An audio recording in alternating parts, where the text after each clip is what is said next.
Dear friends, Daisy was most upset when she heard that people were saying there's no female engines on the Fat Controller's railway. You must do something about it, she told me indignantly. There's me and Mavis, and I was in charge while Thomas was away at that great railway show, wasn't I? Well, she wasn't really, but would you dare tell her? These stories are about what happened before Thomas came home. The author. While Thomas was away at York, Percy looked after Annie and Clarabelle and took most of Thomas's trains. Daisy ran the fast one, which connected with Gordon's Express at the junction. This made her feel very important. It shows how the Fat Controller depends on me, she told the others. Toby was in charge of the goods trains that ran down to the harbour. He enjoyed that.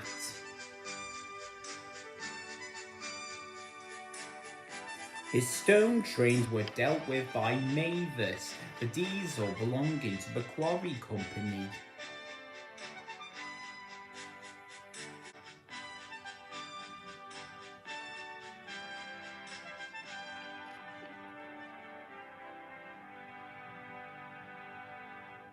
One day, snow on the other railway had delayed the train from London, so Gordon's Express was late too.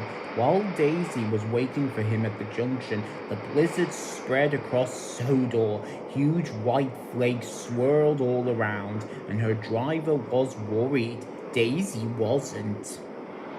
What fun, she said to herself. The other engines don't like snow, but I think it's pretty, and I've got the rails to guide me, so it won't give me any trouble. Her driver was not so confident. Daisy hasn't got the weight that a steam engine has, her driver told the guard. She can't push her way through, and we all know how Thomas got stuck, don't we? He's told us often enough, laughed the guard. At last, Gordon arrived, complaining about engines who were frightened of a bit of snow. It's no problem, boasted Daisy. A few flimsy flakes can't stop me. Quite right, approved it Gordon. Well done, but I am late. I haven't got time to gossip. Puffed importantly away. Daisy started it confidently. But as they turned towards the valley, the sky darkened and then was completely blotted out by whirling snowflakes. Explained Daisy as the wind blew them into her face. I don't like this. Neither do I, said her driver. I can't see where we're going. They stopped at the next signal box, and Daisy's driver went to talk to the signalman. He came back looking glum.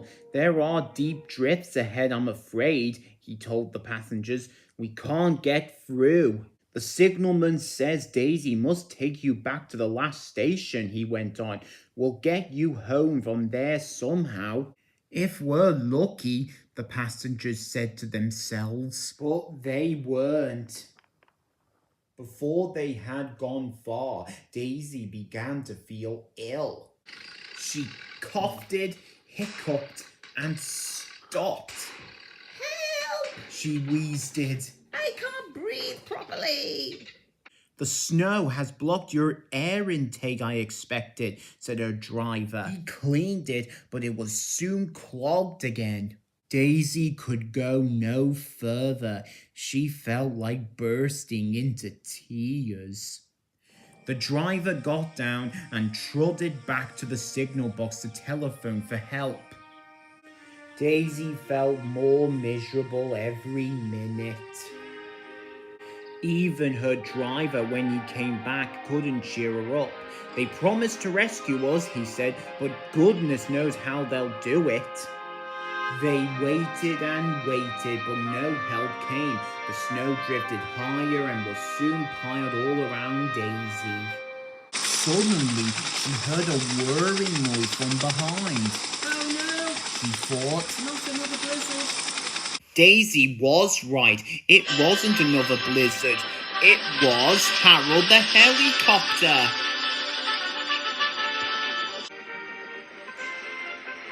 He dropped hot drinks for the passengers. And when they were feeling better, he lifted them one by one into himself with what Daisy could only describe as a sort of chair thing.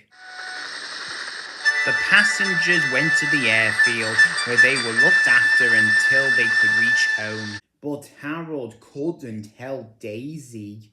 It was a cold, miserable week before Toby rescued her. She doesn't think snow is so pretty now.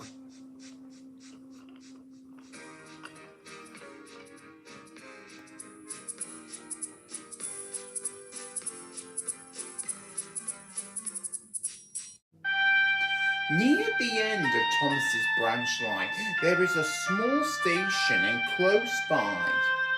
The railway crosses a stream on a short bridge. As the snow melted, the water in the stream rose higher and higher, rushing and swirling in its hurry to reach the river at the bottom of the valley.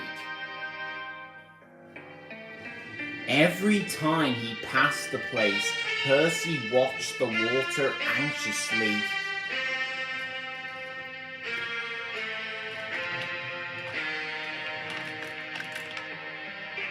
Don't worry, said his driver. It's got to come a lot higher before it can stop us. Percy shivered. He could remember the time when he had been stuck in a flood. He had got very cold and very wet. Next morning, Toby came up from the harbour. No problem with the stream, he said cheerfully. The water is much lower today. That's good, said Percy. He set off happily with Annie and Clarabelle. And when they stopped at the small station, Percy looked carefully at the stream. His driver went to look too. Toby was right. The water level was much lower. All's well, Percy, said his driver. Come on, we've got a timetable to keep. They hurried to the junction where Henry was waiting for them. When is Thomas coming back? Asked Henry. If he does, he added, I shouldn't be surprised if he decides to stay as a museum piece. He's old enough. He puffed away, chortling at his own wit. Annie and Clarabelle were most upset. Percy had to spend so much time comforting them that he was late leaving with his next train.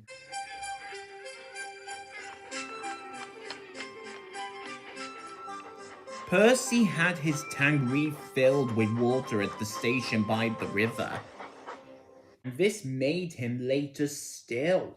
Never mind, said his driver. We don't need to stop at the station near the stream this trip, so there's nothing more to delay us. They reached the stream quickly, but as Percy ran onto the bridge, he felt it sink slightly under his wheels.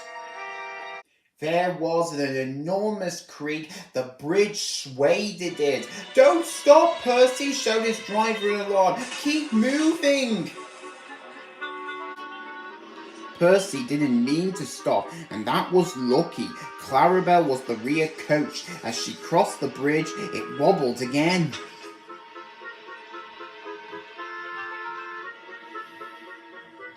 As her back wheels left it, there was a sudden crash. The bridge vanished.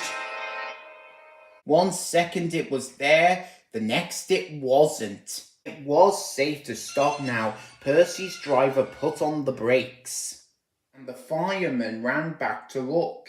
All he could see of the bridge was lying in the middle of the rushing stream. Annie, Clarabel, and Percy were badly shaken. The guard telephoned a warning, and then they all went quickly home. The Fat Controller closed the line while the bridge was mended. At first, Toby and Percy enjoyed their rest, but they soon grew bored. When the bridge was mended, Daisy, who had recovered from her snowy ordeal too, and things returned to normal.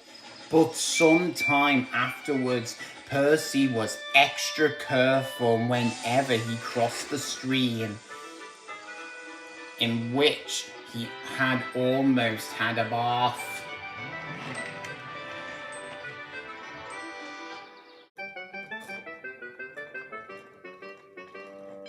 Toby was delighted to take Percy's stone trucks down to the harbour.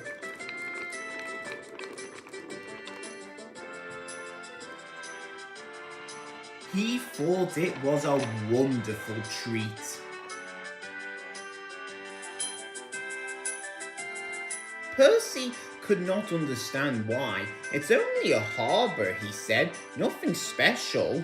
I like it, said Toby. It reminds me of the old days. I worked at the harbour on the other railway. I told you, remember?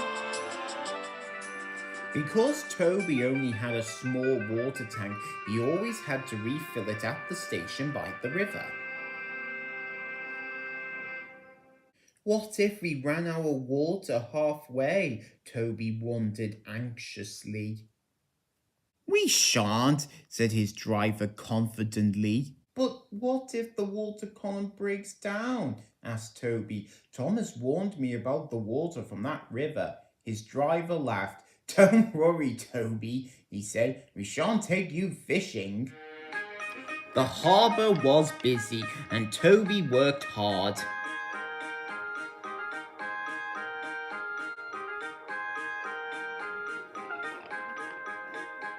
Not only did the stone trucks have to be taken down, but when they had been unloaded, they had to be sent back, often full of things brought in by the ships. One day, the stone trucks from the quarry didn't come. Toby waited in the yard. It's not like Mavis to be late, he said to himself. I hope she hasn't had an accident and met another lorry that forgotten to look where it was going. At last the station master came over. Mavis wasn't well this morning, he said. She's better now and she's on her way. And indeed, it was not long before, with a cheerful toot, Mavis rumbled into the yard. Toby wasted no time in setting off himself. At the harbour, Toby found so many trucks waiting to go back that there was hardly room for what he had brought. Phew, whistled the driver. So many trucks and not all empty either. Some megatrain. 2 journeys really, but we haven't time today. We could leave some and make 2 trips tomorrow. Can't we just take them all now? Asked Toby. The guard scratched his head and Toby's crew looked doubtfully. We shall be all right, urged Toby, and so they agreed. But Toby had forgotten his small water tank. He had also forgotten that the journey was all uphill. He had to work hard and use so much steam that by the time they reached the station by the river, he had very little water left. His fireman put in the water pipe and turned the tap. Nothing happened. Oh dear, groaned Toby. Now what? You could make it on your own, said his driver, but not pulling this load. Then he grinned at the fireman. Well, the driver went on, I do know somewhere. Is it far? Asked Toby. The driver laughed. Not really, he said, and went to see the signalman, who told him where to leave the trucks. Toby pushed them carefully into a siding. Then he was uncoupled and they set off up the line. Where are we going to get water? He asked. You'll see, smiled his driver. And stopped Toby right in the middle of the river bridge. Now, said the driver, where's my bucket? Ugh, protested Toby, you promised. His driver and fireman laughed heartily. We're only pulling your wheels, Toby, they said at last. We'll go to the top station for water, then we'll come back for the trucks. When Toby told Percy what had happened, Percy wanted to help. But his driver reminded him that he had a train of his own to run in a few minutes. Don't worry, said Toby. I'll follow you down and have those trucks back up here in a jiff. And he did too. Workmen were mending the road near the level crossing. They sectioned off it with red and white cones, and a steamroller chuffed importantly. His name was George. He was a most unpleasant steamroller. Railways are no good, he grumbled. Turn them into roads. Nonsense, said Daisy one day. No one could reach the villages in the valley without our railway.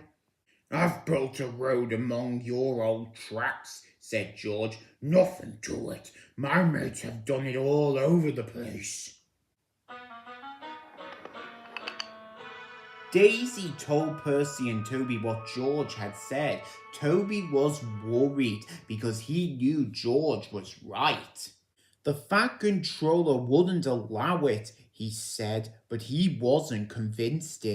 Daisy was reassured. She was careful to do nothing to upset George, just in case. Then something happened which made them forget all their worries. Daisy was at the platform when the station master came to talk to her driver. He had a letter in his hand. Thomas is coming back next week, he said. The engines were excited. And so, of course, were Annie and Clarabelle. The Fat Controller is holding a welcome home celebration at the junction, Daisy told George. Lot of old nonsense, he snorted. Makes no difference. Your railway will be a row before long. You'll see. At last, everything was ready. The engines and coaches were to go to the junction. And Daisy was to come last with a special train carrying the station masters, Mr. and Mrs. Kimey and other important people. She set off happily from the top station and stopped at the station near the level crossing for her last passengers. There was no sign of George, but some red and white cones lay nearby. 2 of them were even inside the crossing gates. The guard blew his whistle. Tooted Daisy. Away we go. And she rattled towards the level crossing. As she did so, a gust of wind blew a cone onto the track. It disappeared beneath Daisy's wheels. Ouch! She squealed and stopped. The guard removed the cone, which was now looking very battered. Grrr, ground Daisy, trying to move. Help! I'm stuck. The driver got down to look.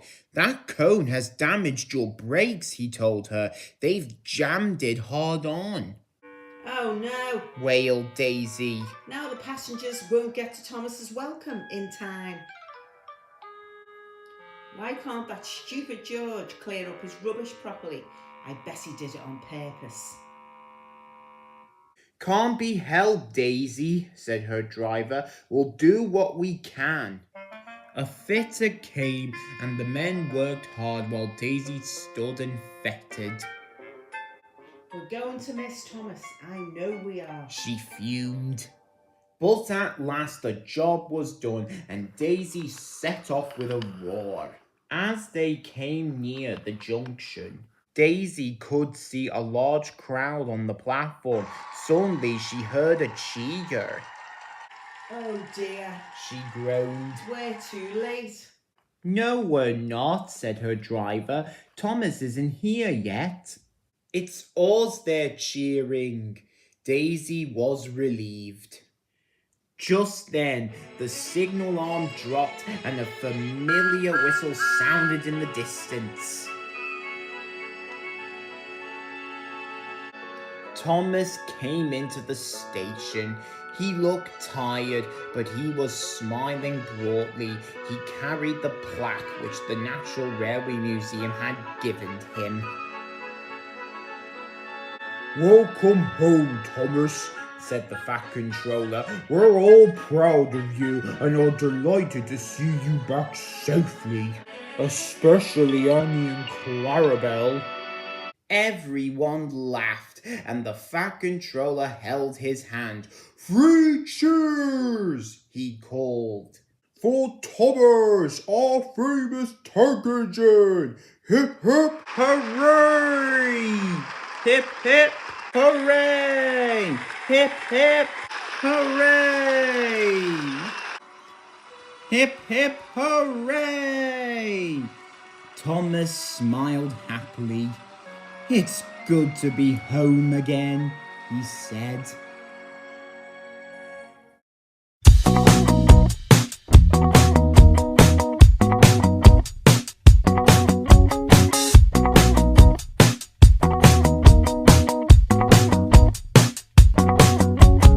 Running down the street like your hair's on fire, thoughts running fast like a man on a wire.